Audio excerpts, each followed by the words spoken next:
King of Gods. By Fast Food Restaurant, Kabanata 1573. Isang panaginip na lumikha ng universo. Oo, ito ay isang panaginip. Ang mga salita ng ethereal na mukha ay naging sanhi ng paglubog ng puso ni Zhao Fang. Matagal na niyang napagtanto ito, ngunit nakita niyang imposibleng tanggapin ang gayong katotohanan. Ngunit kung ang buong fan universe ay isang panaginip, ano siya? Bakit hindi siya nawala tulad ng iba? Bakit nag-exist pa siya? Kung bakit ka pa nabubuhay, iyon ay dahil namana mo ang pinagmumula ng enerhiya ko, ang Fango. Patuloy ang mukha. Mas gugustuhin kung hindi magkaroon ng ganitong enerhiya. Ang mukha ni Zhao Fang ay nabaluktot sa kalungkutan, at siya ay ganap na nanlumo at nalulungkot. Sa sandaling ito, alam na niya ngayon ang katotohanan. Kung ang kanyang dream ancestral eye ay hindi pa ganap na nagising, ang panaginip na mundo ay patuloy na umiral, ngunit nang magising ang ancestral eye, nawala ang mundo. At nawala kasama nito ang mga taong kinalakihan ni Zhao Fang, ang kanyang mga pinakamalapit na kaibigan at manliligaw. Lahat ng pamilyar sa kanya ay nawala. Ang mundong iyon ay walang iba kundi isang bagay na nilikha gamit ang ating lakas. Kung mamanahin mo ang lakas na ito, ikaw ang magiging dream ancestor. Para sa mundong iyon, ikaw ang magiging King of Gods, na magdadala ng kaligtasan sa lahat. Alam ni Fango kung ano ang iniisip ni Zhao Fang, at ngumiti siya. Ano ang dapat kong gawin? Tuwang-tuwa si Zhao Fang, at agad siyang nagtanong, hinawakan ang pag-asang iyon tulad ng isang taong nalulunod na inaabot ang isang lubad. Napabuntong hininga si Fango. Hanggat minana mo ang aking natitirang kalooban at lahat ng iba pa, matututo ka kung paano ito gagawin. Nagulat si Zhao Fang. Kung mamanahin niya ang lahat ng natitira kay Fango, mawawala si Fango. Handa bang tulungan siya ng natitirang kalooban ni Fango?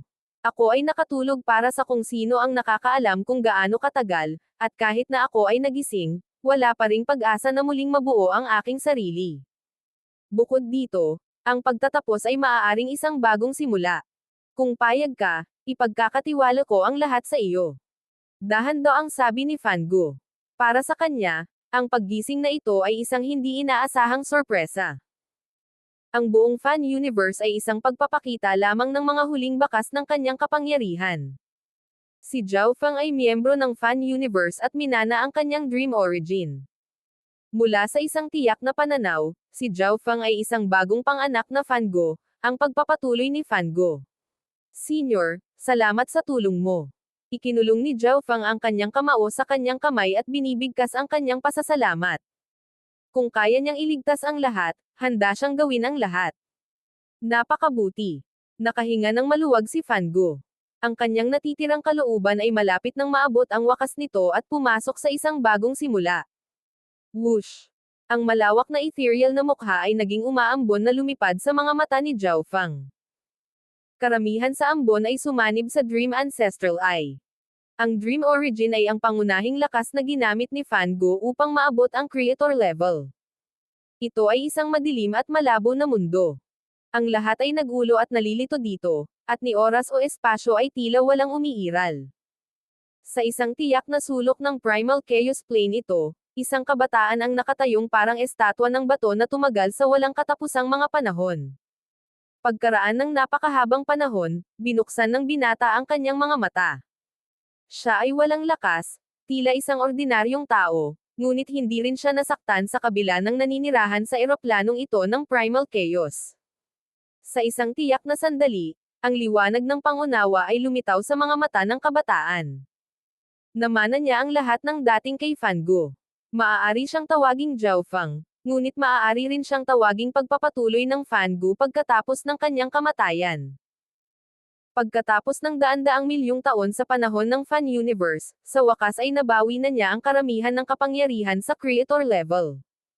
Gayunpaman, kahit na minana ni Zhao Fang ang lahat ng kay Fango, ang naramdaman niyang pinakamahalaga ay ang fan universe pa rin.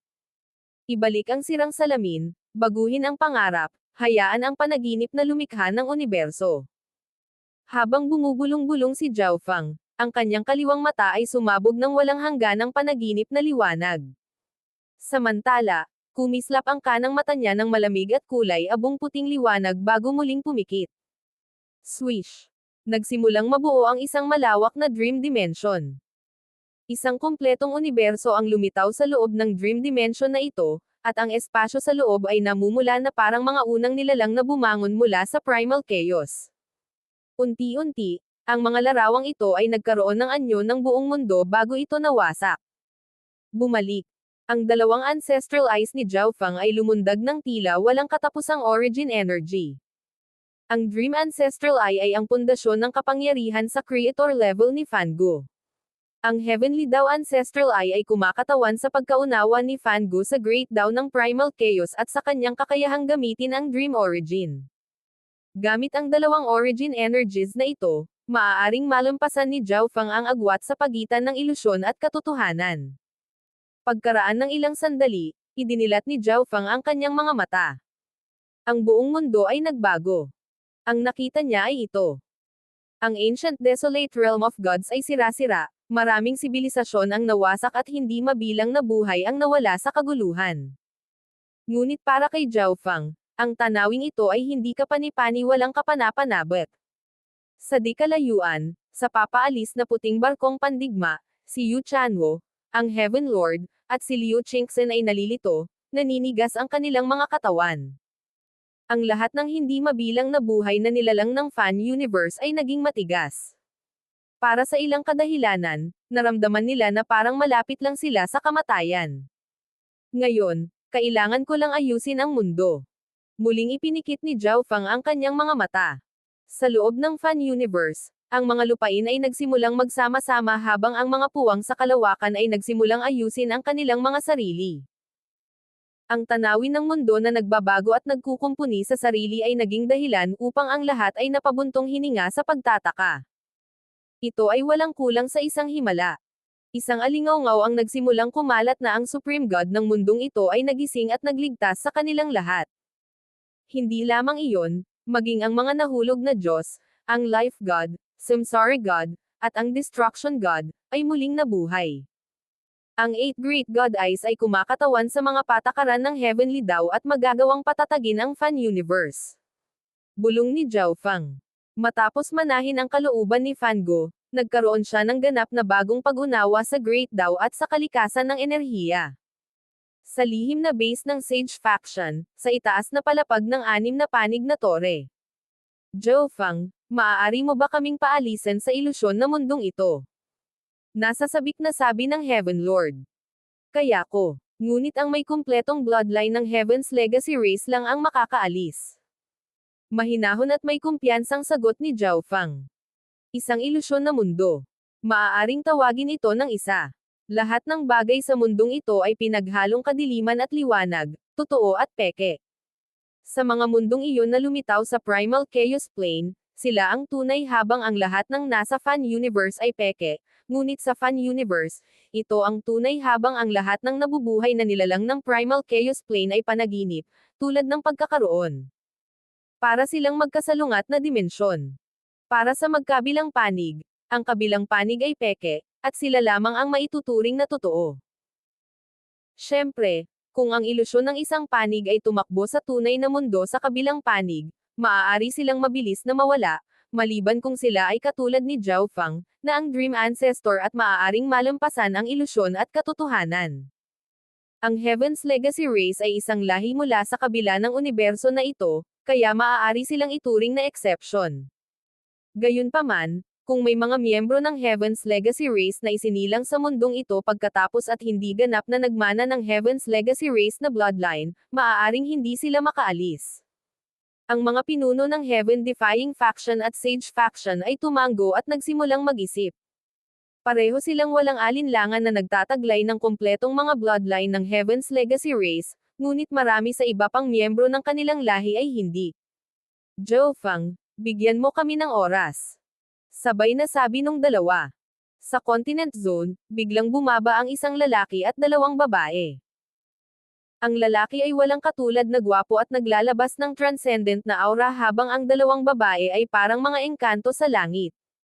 Ang sinumang makakakita sa kanila ay magyayelo ng ilang sandali. Bumalik ako sa lugar na ito. Humajijek si Zhao Yufei habang ang kanyang magagandang mata ay nakatingin sa malayo, tinitingnan ang lahat ng pamilyar na tanawin.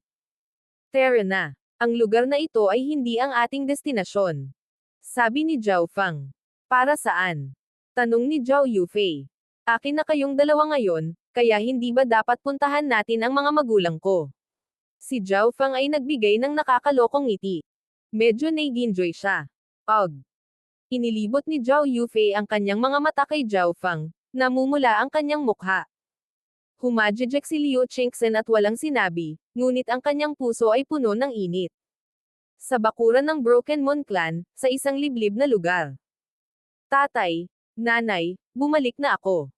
Isang pamilyar na boses ang nagmula sa gate. Nang makita ni Zhao Fang ang kanyang ama at ina, binago ni Zhao Fang ang kanyang mukha upang maipakita nito ang kanyang orihinal na anyo. Sa loob ng bahay, biglang natigilan ang isang matipunong nasa katanghaliang gulang na lalaki at isang maamo at pinong babae. Fenger, ikaw ba talaga? Agad na humakbang ang ina ni Zhao Fang. Ang isang kamay ay nakahawak kay Zhao Fang habang ang isa naman ay hinahaplos ang kanyang mukha. Ito ang pinakamatagal na nawala si Zhao Fang sa bahay. Kahit na ito ay maikli para sa isang Diyos na tulad ni Zhao Fang, ito ay hindi kapani-paniwalang mahaba para sa kanyang mga magulang.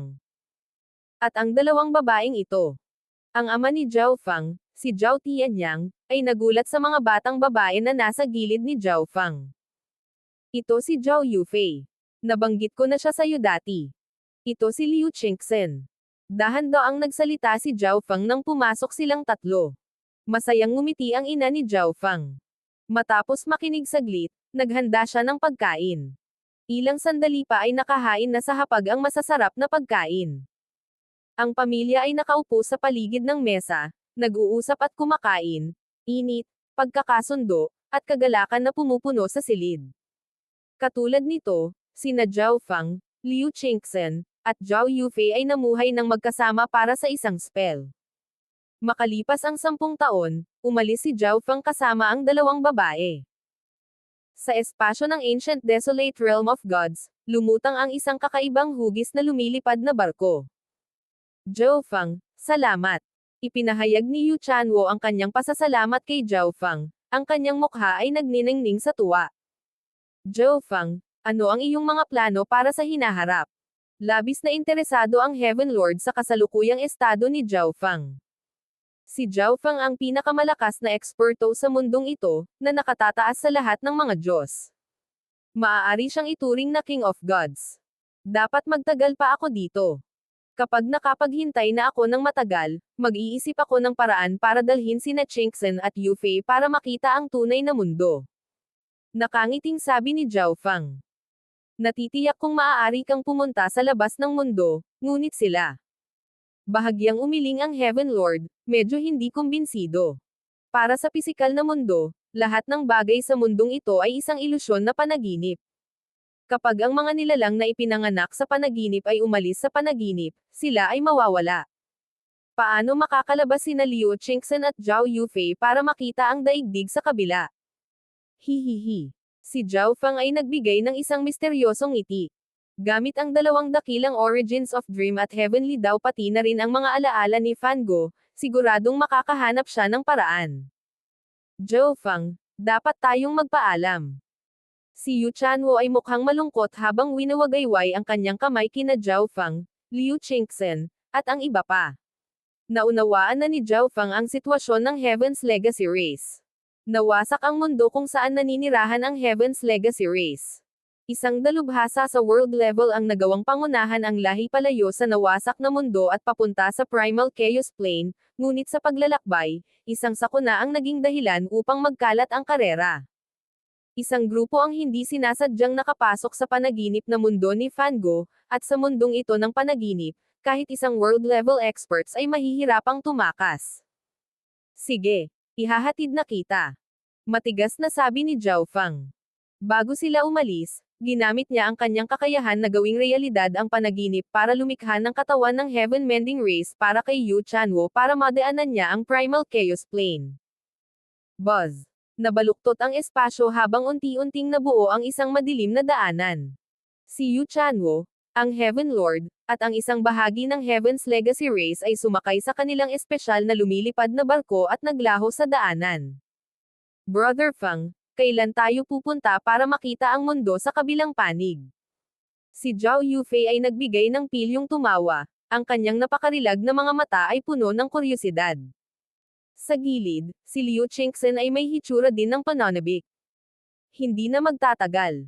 Ngumiti si Zhao Fang habang niyakap niya ang dalawang babae. Matagal na siyang nakabuo ng plano na lakbayin ang daigdig. King of Gods, Kabanata 1574. Isang bagong mundo. Noon pa man ay may isang alamat sa fan universe. Kapag ang 8 Great God Eyes ay pinagsama-sama, maaari nilang ipatawag ang pinakamataas na Ancestral Eye, at kapag nabuksan ang Ancestral Eye, lahat ng bagay sa mundo ay mawawala. Ngunit unti-unti, nakalimutan ang alamat na ito, at nagsimulang kumalat ang isang bagong alamat sa Ancient Desolate Realm of Gods. Ang fan universe ay tahanan ng isang King of Gods. Kahit anong sakuna ang naranasan ng fan universe, tiyak na ililigtas sila ng King of Gods. 100 taon na ang lumipas mula noong ang huling kalamidad ay bumaba sa Desolate Realm. Ang fan universe ay mas matatag na ngayon, at ang digmaan ay nagresulta sa mga sama ng loob sa pagitan ng 8 Great God Eyes na makabuluhang nawala. Magkakaroon sila ng ilang maliliit na pag-aaway ngayon. Isang lalaki at 2 babae ang nakatayo sa madilim na kawalan. Tara at tingnan natin ang mundo sa labas. Niyakap ni Zhao Fang ang 2 babae at ngumiti sa paghihintay. Ang Ancient Desolate Realm of Gods ay inilagay sa tamang landas, at maaari siyang umalis ng hindi nababahala. Gayunpaman, para sa mundo sa labas, lahat ng nasa fan universe ay peke. Kung sinubukan ni Liu Qingxin at Zhao Yufei na pumasok sa kabilang mundo na ito nang walang paghahanda, mawawala na lang sila. Ngunit nakaisip na ng paraan si Zhao Fang. Namana niya ang lakas ni Fan Go, at mayroon na siyang lakas ng isang creator-level expert. Aalis na tayo. Medyo nasasabik si Zhao Yufei. Siya ay hindi kapani-paniwalang mausisa tungkol sa hindi kilalang at bagong-bagong mundong ito. Magiliw na ngumiti si Liu Qingxin at tahimik na tumingin kay Zhao Fang. Habang magkasama sila, wala siyang pakialam kung saan sila pupunta. Dahil naghahanda si Liu Qingxin na lisanin ang mundong ito, matagal na siyang pumili ng kahalili at ipinagkatiwala sa kanila ang Destiny Origin. Meow meow. Ang mga mata ng maliit na magnanakaw na pusa ay kumikinang na para bang nais nitong dambungin ang lahat ng mga kayamanan ng bagong mundong ito. Oo, ang munting pas ang magnanakaw ay wala rin sa mood na manatili sa fan universe at gustong umalis kasama si Zhao Fang. Gagamitin ko ang samsara daw para muling magkatawang tao. Hindi na magtatagal hanggang sa muli tayong magkikita. Matigas na sabi ni Zhao Fang. Ito ang naging solusyon niya. Ipapasok niya ang mga kaluluwa ng 2 babae at ang maliit na pas ang magnanakaw sa cycle ng reinkarnasyon ng labas ng mundo upang sila ay maipanganak na muli. Sa ganitong paraan, sila ay magiging tunay na buhay na nilalang sa kabilang mundo. Medyo ayaw ni Zhao Fang na gawin ito, ngunit isa lamang itong reincarnation. Malapit na silang magkita muli. Hindi ko gaanong naiintindihan ang samsara daw ng labas ng mundo. Munting pas ang magnanakaw, kung magre-reincarnate ka sa pagiging tao, huwag mo akong sisihin. Biglang tumawa si Zhao Fang. Kung isang araw, mababalik ng isang tao ang mga alaala ng kanilang nakaraang buhay at matuklasan na sila ay naging isang pusa, tiyak na imposibleng tanggapin. Meow meow. Napangisi ang munting pas ang magnanakaw at nagsimulang magkumpas bilang reklamo. Sa worldview ng pusa, ang pusa ang pinakamagaling. Umaasa itong maipanganak muli sa bagong mundo bilang isa sa mga pas ang hinangaan nito. Talagang ayaw nitong muling magkatawang tao sa katawan ng isang tao. Tara na. Binuksan ni Zhao Fang ang kanyang mga mata, ang kaliwang mata ng dreams at ang kanang mata ng heavenly daw. Isang kataas-taasan at hindi malinaw na kapangyarihan ang lumusab sa kawalan, na bumubuo ng isang madilim at baluktot na daanan na walang katapusan. Whoosh! Ang grupo ay pumasok sa siping ito. Ang isang punto ng liwanag sa lalong madaling panahon ay lumitaw sa walang katapusang madilim na daanan na ito. Sa pagpasok sa bagong mundong ito, iniskan ito ni Zhao Fang gamit ang kanyang divine sense sa creator level. Natuklasan niya na may mga tala ng mundong ito sa alaala ni Fan Go. Mabuti, ang Alakshana World.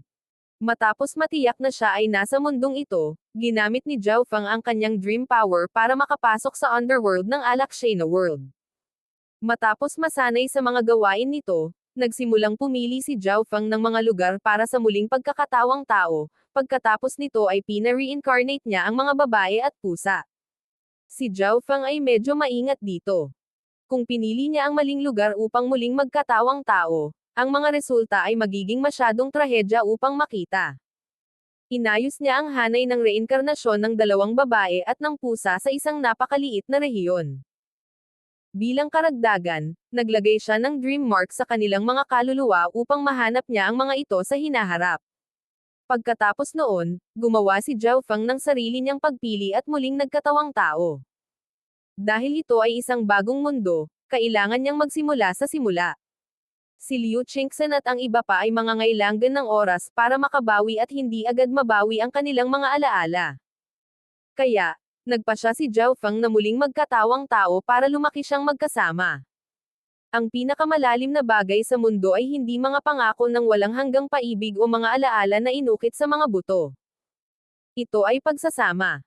Sa Alakshana World, pagkaraan ng ilang panahon, si Zhao Feng ay nagkamalay, at unti-unti, nagsimulang lumitaw ang lahat ng uri ng alaala. Pagkaraan ng mahabang panahon, naalala ni Zhao Feng ang lahat. Bagong mundo, darating ako. Si Zhao Feng ay labis na nasa sabik. Hindi tulad ni Liu Qingxin, Zhao Yufei, at ang munting pas ang magnanakaw, namana niya ang kapangyarihan ni Fan Guo, kaya totoong umiral siya sa bagong mundong ito. Kaya, napanatili niya ang kanyang mga alaala at pinakapangunahing enerhiya. Ngunit hindi nagtagal pagkatapos magising si Zhao Feng, napagod siya at natulog ulit. Total, nasa sinapupunan pa siya. Hindi mapakali si Zhao Feng na mag-alala tungkol doon at natulog lang at nagising at natulog. Isang araw, nakaramdam siya ng kirot at hindi napigil ang sumigaw. Ngunit sa mga tagalabas, ito ay ang maugong na panaghoy ng isang sanggol. Sinuri ni Zhao Feng ang mga kasangkapan sa silid at ang damit ng mga kasambahay at nagpasya na hindi siya nagkamali. Sa sandaling ito, isang babaeng nasa katanghaliang gulang na may nakakaakit na kagandahan ay nagbukas ng kanyang mga paa at pagkatapos ay sumigaw sa pananabik. Ito ay isang young master. Si Zhao Feng ay medyo napahiya, ngunit wala siyang gaanong pakialam. Ilang sandali pa, isang nasa katanghaliang gulang na lalaki na nakasuot ng brown na roba ang sumugod sa silid at winalis ang sanggol. Ang kanyang pagod at determinadong mga mata ay lumambot sa pagmamahal. Anong uri ng pangalan ang dapat ibigay ni Zhao Tianlong sa kanyang anak? Kinandong ng nasa katanghaliang lalaki ang sanggol habang umaakyat sa kama. Marahan niyang hinimas ang pawis na babaeng nakahiga dito, sinimulan niyang talakayin sa kanya ang pangalan ng kanilang anak. Zhao ba ang apelyido ko? Kung gayon, dapat kong gamitin ang aking orihinal na pangalan. Sa ideyang ito sa isip, ginamit ni Zhao Feng ang kanyang dream daw na enerhiya upang maimpluwensyahan ang mga iniisip ng lalaki. Bakit hindi natin siya tawaging Zhao Feng? Isang ideya ang lumitaw sa isipan ni Zhao Tianlong, at agad niya itong ibinaba. Magaling. Tawagin natin siyang Zhao Feng, Fenger. Isang matamis na ngiti ang ibinigay ng magandang babae. Ang balita ng kapanganakan ni Zhao Feng ay mabilis na kumalat sa buong South Cloud City. Ito ay dahil ang kanyang ama ay ang patriarch ng Zhao Clan at ang Panginoon ng South Cloud City. Sa paglipas ng panahon, ang pangalawang anak ng Panginoon ng lungsod, si Zhao Feng, ay 7 taong gulang. Ang mga inapo ng angkan ng Zhao ay tatahakin lahat sa landas ng paglilinang, at si Zhao Feng ay walang pagbubukod. Ang mga inapo ng angkan ng Zhao ay may mga eksperto na magtuturo sa kanila at tatanggap ng pinakamahusay na paggamot, isang bagay na hindi matatanggap ng mga ordinaryong pamilya. Ngunit pagkatapos ng 3 araw, nagsimulang lumaktaw si Zhao Feng sa klase. Sa totoo lang, isang araw lang ang kailangan ni Zhao Feng para maalala ang lahat. Ang minor cultivation na ginawa niya sa ikalawa at ikatlong araw ay sapat na para maabot niya ang ikapitong antas ng Ascendant Spirit Realm, katumbas ng ikapitong level ng Ascended Realm sa Ancient Desolate Realm of Gods. Kung talagang gusto ni Zhao Feng na makalusot, hindi na siya mangangailangan ng mahabang panahon para mabawi ang kanyang paglilinang sa creator level, maging isang pag-iral na magpapanginag sa buong Alakshana world. Ngunit ito ay walang kabuluhan kay Zhao Feng. Medyo interesado lang siya sa sistema ng paglilinang sa mundo, kaya sinubukan niya ito para sa kanyang sarili.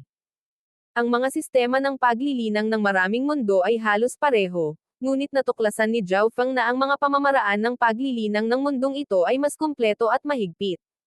Nangangahulugan ito na, para sa mga eksperto sa parehong antas, ang isang eksperto ng Alakshana world ay dudurog sa isang eksperto ng Fan Universe.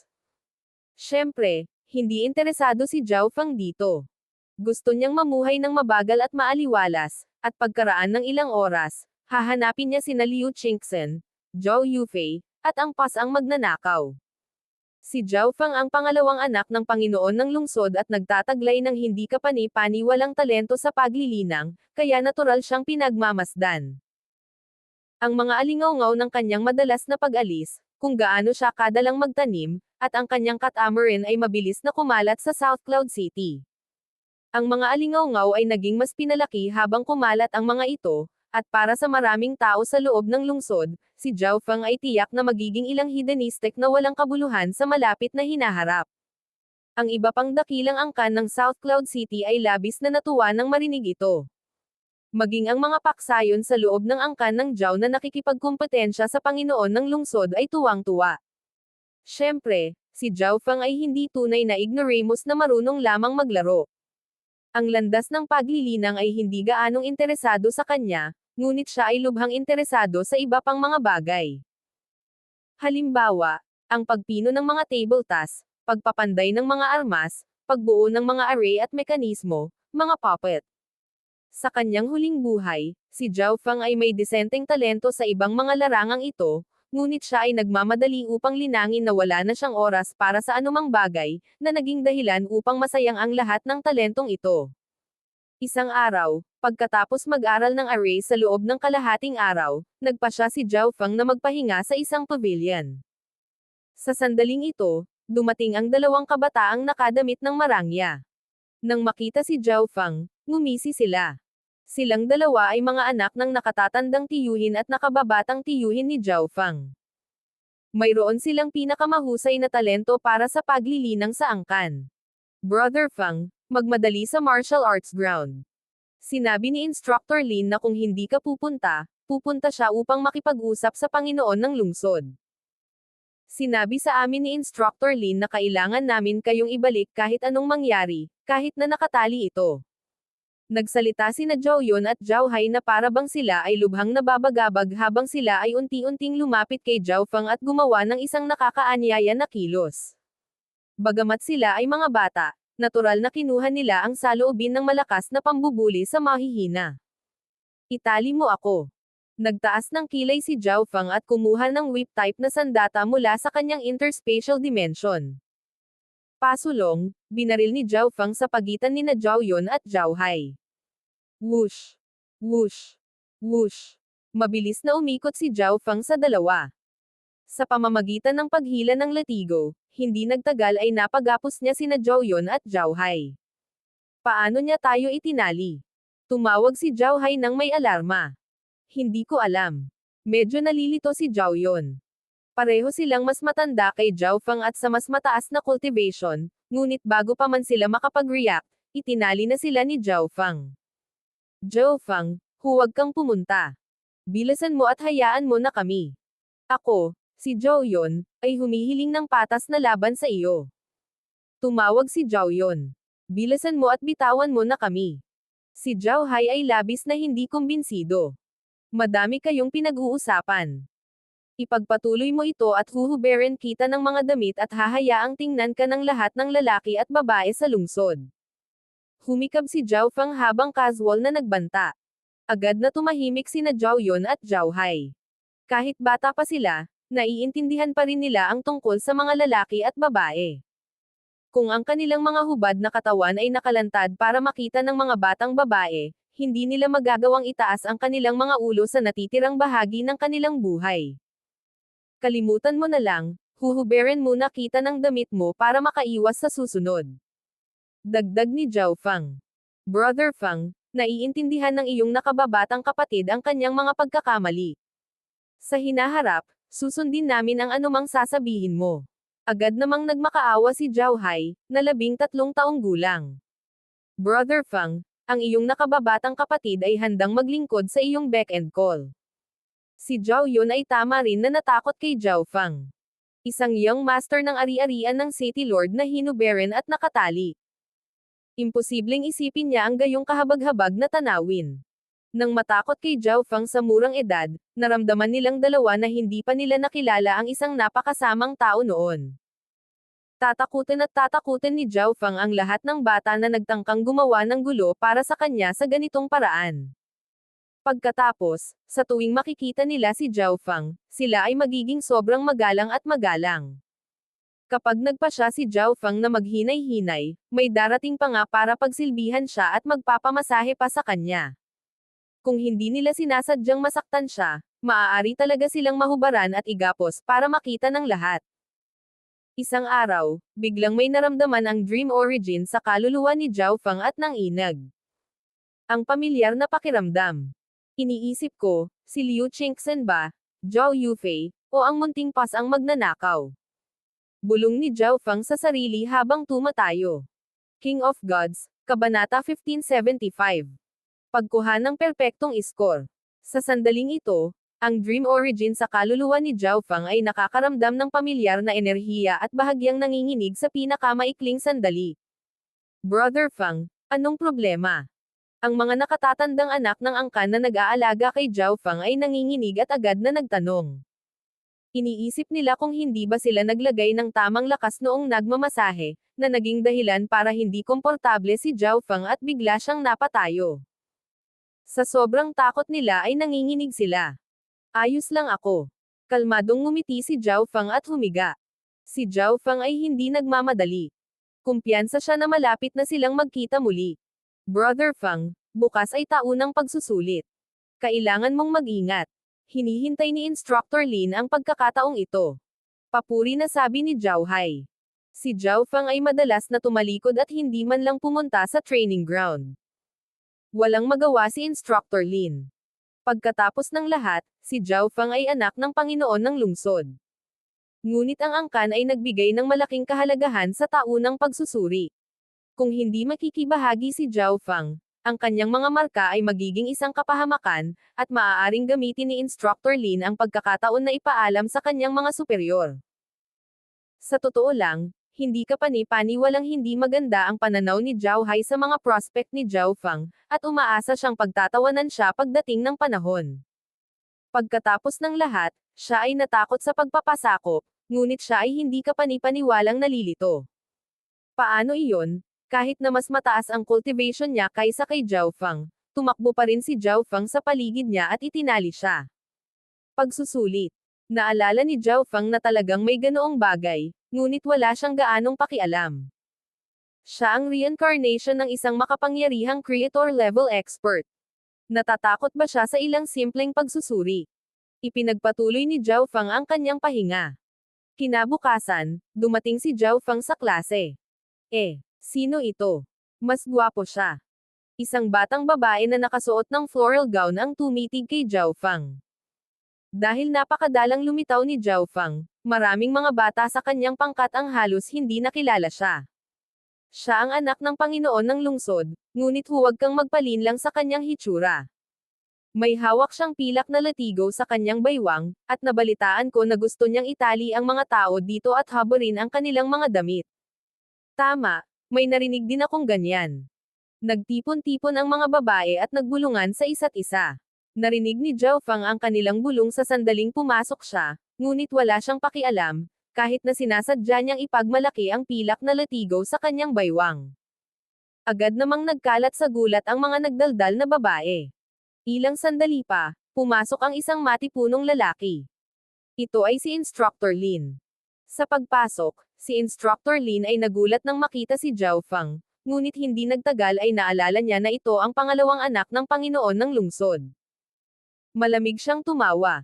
Tila si Zhao Fang ay hindi nang ahas na laktawan ang pagsusulit, ngunit ano ang mahalaga? Sigurado siyang walang alam si Zhao Feng at makakakuha siya ng pinakamababang marka. Maya-maya pa ay dumating na ang ibang mga estudyante. Naipasa ni Instructor Lin ang mga test paper at pagkatapos ay nagbigay ng mahigpit na babala. Simulan na ang pagsusulit. Kapag may nahuli akong nanloloko, magbabawas ako ng 20 points sa grade nila. Ang taunang pagsusulit ay nahahati sa isang nakasulat na pagsusulit at isang pagsusulit sa labanan.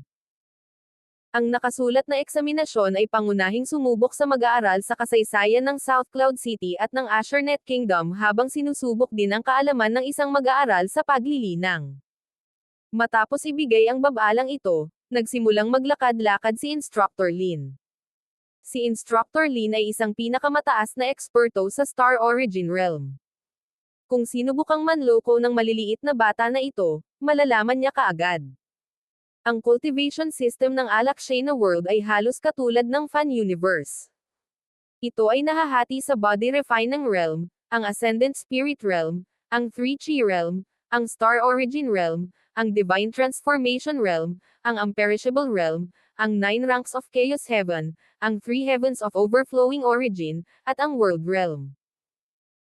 Ang kanilang katumbas na antas sa Fan Universe ay ang Consolidated Realm, ang Ascended Realm, ang True Spirit Realm, ang Origin Core Realm, ang Void God Realm, ang Mystic Light Realm, ang 9 Ranks ng True God, ang 3 Heavens of God Lord, at ang God. Ang pinakamataas na Star Origin Realm Instructor na si Lin ay isang Origin Core Realm Sovereign Lord sa mga termino ng Fan Universe. Ang antas ng dimensyon kung saan naninirahan ang South Cloud City ay napakalapit sa Ancient Desolate Realm of Gods ng Fan Universe. Karamihan sa mga bata sa paligid ni Zhao Feng ay nasa 3 Chi Realm, na siyang True Spirit Realm ng Fan Universe. Ang True Spirit Realm ay nahahati sa True Human, True Mystic, at True Lord habang ang 3 Chi Realm ay nahahati sa Asher Chi, Blue Chi, at Violet Chi. Naabot lang ni Zhao Feng ang unang antas ng Asher Chi Realm. Siya ang may pinakamababang cultivation sa kanyang grupo, ngunit siya rin ang pinakabata. Kinuha ni Zhao Feng ang test paper at iniskan ito. Masyadong simple. Bilang anak ng Panginoon ng lungsod, maaari niyang tingnan ang bihirang pavilion ng libro ng lungsod kung kailan niya gusto. Dahil sa kanyang kakayahan, matagal na niyang kabisado ang nilalaman ng buong aklatan. Swish. Swish. Kinuha ni Zhao Feng ang kanyang brush, pinaikit ni Zhao Feng ang kanyang mga mata at nagsimulang magsulat. Makalipas ang mga 5 minuto, ibinaba ni Zhao Feng ang kanyang brush, ipinikit ang kanyang mga mata, at umidlip. Malamig na ngumuso si Instructor Lin. Sa kanyang pananaw, mabilis na ibinaba ni Zhao Feng ang kanyang brush dahil napakahirap niya sa mga tanong. Hindi siya makasagot sa alinman sa mga ito, sumuko na lang siya. Pero nanlamig ang mga mata niya. Habang maingat na sinusuri ni Instructor Lin ang papel ni Zhao Feng, namutla siya. Natapos na ni Zhao Feng ang lahat ng mga tanong, at sa isang casual na tingin lamang, masasabi niya na ang lahat ng mga sagot ay ganap na tama. Kailangang mapagtanto ng isa na ang mga bata sa paligid niya ay hindi pa nakasagot sa 10 tanong, at lahat ng kanilang mga kilay ay nakakunot sa pag-iisip, ngunit si Zhao Feng ay tapos na. Ang mas nakakagulat kay Instructor Lin ay ang pagsulat ni Zhao Feng ay may kaakit-akit na katangian. Tila naglalaman ang mga ito ng malalalim na lihim at prinsipyo na hindi niya maintindihan. Paano kaya ito? Siguradong nandaya siya. Napaungol si Instructor Lin sa loob. Ngunit paanong ang isang Asher Chi Realm na bata ay mandaya sa kanyang harapan nang hindi niya napapansin? Nang walang matibay na ebidensya, hindi nang ahas si Instructor Lin na padalos-dalos na akusahan ang anak ng Panginoon ng lungsod. Ngunit kung hindi siya nanloloko, paano kaya nasagot ni Zhao Feng ang lahat ng mga tanong ng napakabilis at tumpak? Kung tutuusin, 100% daw ang natanggap niya. Sa ganitong kabagabagan at kaguluhang estado, nagdusa si Instructor Lin sa panahon ng pagsusulit. Nang makolekta na ang lahat ng papel, pumunta ang grupo sa isang espesyal na lugar ng pagsasanay. Pagkatapos ng written test ay ang combat test. 10 gray metal na mga sipi ang nailagay sa higanteng lugar ng pagsasanay. Susunod, kapag nabasa ko ang iyong pangalan, humakbang pasulong at pumasok sa automaton passage. Mamarkahan ka batay sa oras ng iyong pagkumpleto. Malakas na anunsyo ni Instructor Lin. Pinahahalagahan ng mga martial artist ang lakas, kaya mas pinapahalagahan ang combat test kaysa sa written test. Minamaliit ko ang batang ito. Siya ay malamang na nagbabasa ng maraming mga libro ng normal, ibig sabihin, ang kanyang kaalaman ay talagang disente, ngunit ang pagsubok sa pakikipaglaban. Si Instructor Lin ay natatawa sa sarili. Sa loob ng automaton passage ay may mga traps, arrays, at automatons. Ang isa ay mangangailangan ng tunay na kasanayan upang malampasan ito. Ang mga automaton na iyon ay hindi nakikilala ang mga tao, kaya kahit na si Zhao Feng ay anak ng Panginoon ng lungsod, ituturing nila siya tulad ng iba. Zhou Wu, Zhou Hongliang, Zhou Chenling, Zhou Feng. Si Instructor Lin ay tumawag ng 10 pangalan, si Zhao Feng ay isa sa kanila. Humakbang ang 10. Ang ilan sa mga bata ay medyo kinakabahan, ngunit si Zhao Feng ay kalmado at naiinip. Kumislap ang mga mata ng mga nasasakupan ni Zhao Feng. Gusto nilang makita kung gaano talaga kalakas si Zhao Feng. Ang mga hindi pa gaanong nakakakilala kay Zhao Feng ngunit nakarinig ng marami sa kanyang kawalang hiyaan ay lubos na masaya na maupo at panoorin siyang nabigo. Mabilis na pumasok ang 10 sa automaton passages nila. Isang puting ilaw ang dumaan sa katawan ni Zhao Feng, at pagkatapos ay isang mekanikal na boses ang nagpahayag. Asher Chi Realm Initial Level. Ang kahirapan ng pagsubok ay mag-aakma sa sarili sa paglilinang ng isang tao. Nagkaroon ng click at clankang mula sa passage. Maraming itim at matitigas na figure ang lumitaw, at pagkatapos ay tumahimik ang lahat. Mga automat at bitag, ham. Ngumiti si Zhao Feng. Hindi siya gaanong nakatutok sa cultivation sa buhay na ito, ngunit ang pagpino ng tableta, paggawa ng sandata, mga automat, mga bitag. Naglagay siya ng makabuluhang pananaliksik sa mga paksang ito. Walang pag-aalinlangang pumasok si Zhao Feng. Agad na nagsimulang sumayaw ang mga automaton sa madilim na daanan. Sa lugar ng pagsasanay, nagagawa niya ang anumang bagay sa kanyang katayuan bilang anak ng Panginoon ng lungsod, ngunit gaano ba talaga siya kagaling? Hindi siya makapasa. Pupusta ako na lalabas siya sa pasukan. Nang pumasok si Zhao Feng, marami sa mga bata ang nagsimulang magdaldalan. Marami sa mga ito ay hindi masyadong kilala si Zhao Feng at narinig lamang ang kanyang masasamang gawa. Ang isang taong napakasama sa gayong murang edad ay natural na tatanggihan. Gayunpaman, marami pa sa kanila ang naiinggit kay Zhao Feng, dahil hindi na niya kailangang mag-cultivate o pumunta sa klase at magagawa niya ang anumang gusto niya. May 80% pagkakataon na hindi man lang lumabas ang bata. Tumawa si Instructor Lin. Siya ay humakbang pasulong, ipinadala ang kanyang espiritual na kahulugan. Kung hindi makalabas si Zhao Feng, kailangan pa niyang pumasok at iligtas siya. Pagdating ng oras, marahas niyang punahin si Zhao Feng, kaya kahit na nakakuha si Zhao Feng ng isang buong puntos sa written test, makakakuha siya ng 0 sa combat test, na ilalagay pa rin siya bilang pinakamababang scorer sa klase. Ngunit nang ipinadala niya ang kanyang spiritual sense, napagtanto ni Instructor Lin na walang tao sa automaton passage. Bakit walang tao sa loob? Nagulat si Instructor Lin. Sa sandaling ito. Hoy, Instructor Lin, ilang puntos ang nakuha ko? Isang batang tawa ang umalangaw-ngaw. Pagtingin niya, nakita niya si Zhao Feng na naglalakad palapit sa kanya. Napag-alaman na nang pumunta si Instructor Lin upang suriin ang daanan, si Zhao Feng ay nakapasa na. Hindi, nakapasa ka. Si Instructor Lin ay nabigla. Napatulala ang mga bata sa likuran, nakanganga ang mga panga sa gulat. Hindi pa ba ako lumalabas? Ngumiti si Zhao Feng at nagmukhang naguguluhan. Paano ka nakalabas? Ngumisi si Instructor Lin at agad na nagtanong. Ilang oras lang ang lumipas. Ang mga martial artist na may parehong antas ay mangangailangan ng hindi bababa sa 15 minuto upang makapasok sa automaton passage. Dahan-dahan lang akong lumabas. Si Zhao Feng ay may inosente at nalilitong tingin sa kanyang mukha. Sa totoo lang, pagkatapos makapasok sa automaton passage, natagpuan ni Zhao Feng ang kritikal na bahagi na nagpahinto sa paggana ng lahat ng bitag at automat sa loob hanggang sa ma-restart ang lahat. Hindi nakaimik si Instructor Lin. Hindi na niya naiintindihan kung paano makihalubilo sa 7 taong gulang na bata na ito, ngunit hindi na rin niya mapaparanasan muli si Zhao Fang. Nangangahulugan iyon na pinaghihinalaan niya si Zhao Fang ng pagdaraya, na hindi isang bagay na gusto niyang gawin ng walang matibay na ebidensya, dahil sa katayuan ni Zhao Fang. Tapos na ang pagsubok. Pagod na ako. Magpapahinga na ako. Nagunat si Zhao Fang at mabilis na umalis. Hindi nakaimik si Instructor Lin. Sa kanyang pananaw, random na isinulat ni Zhao Fang ang kanyang written test at casual na naglakad sa combat test. Paano siya napagod? Ang grupo ay naghintay ng isa pang 15 minuto, kung saan ang pinakatalino sa 10, si Zhao Chenling, ay lumitaw, ang kanyang pulang mukha ay puno ng pananabik. Isang araw pagkatapos ng pagsusulit, inilabas ang mga marka. Ang pangalawang anak ng Panginoon ng Lungsod, si Zhao Fang, ay nakakuha ng perpektong marka sa kanyang unang pagsusuri, na ikinagulat ng lahat ng Zhao Clan at South Cloud City. Ang maraming mga batang martial at scholarly prodigy ng Zhao Clan ay binigyan ng matinding stimulation ng kaganapang ito. Brother Fang, handang maglingkod ang iyong nakababatang kapatid sa iyong back and call.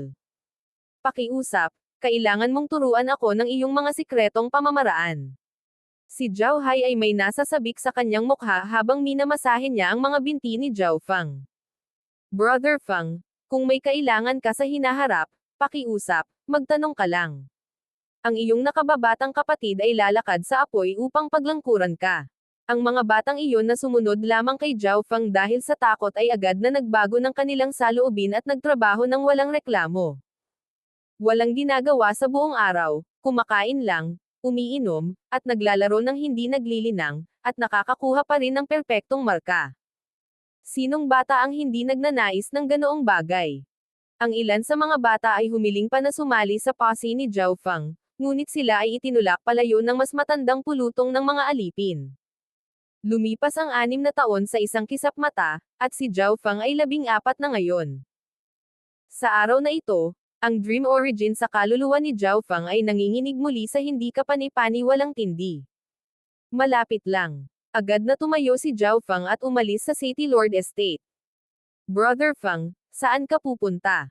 Brother Fang, saan mo balak pumunta sa oras na ito?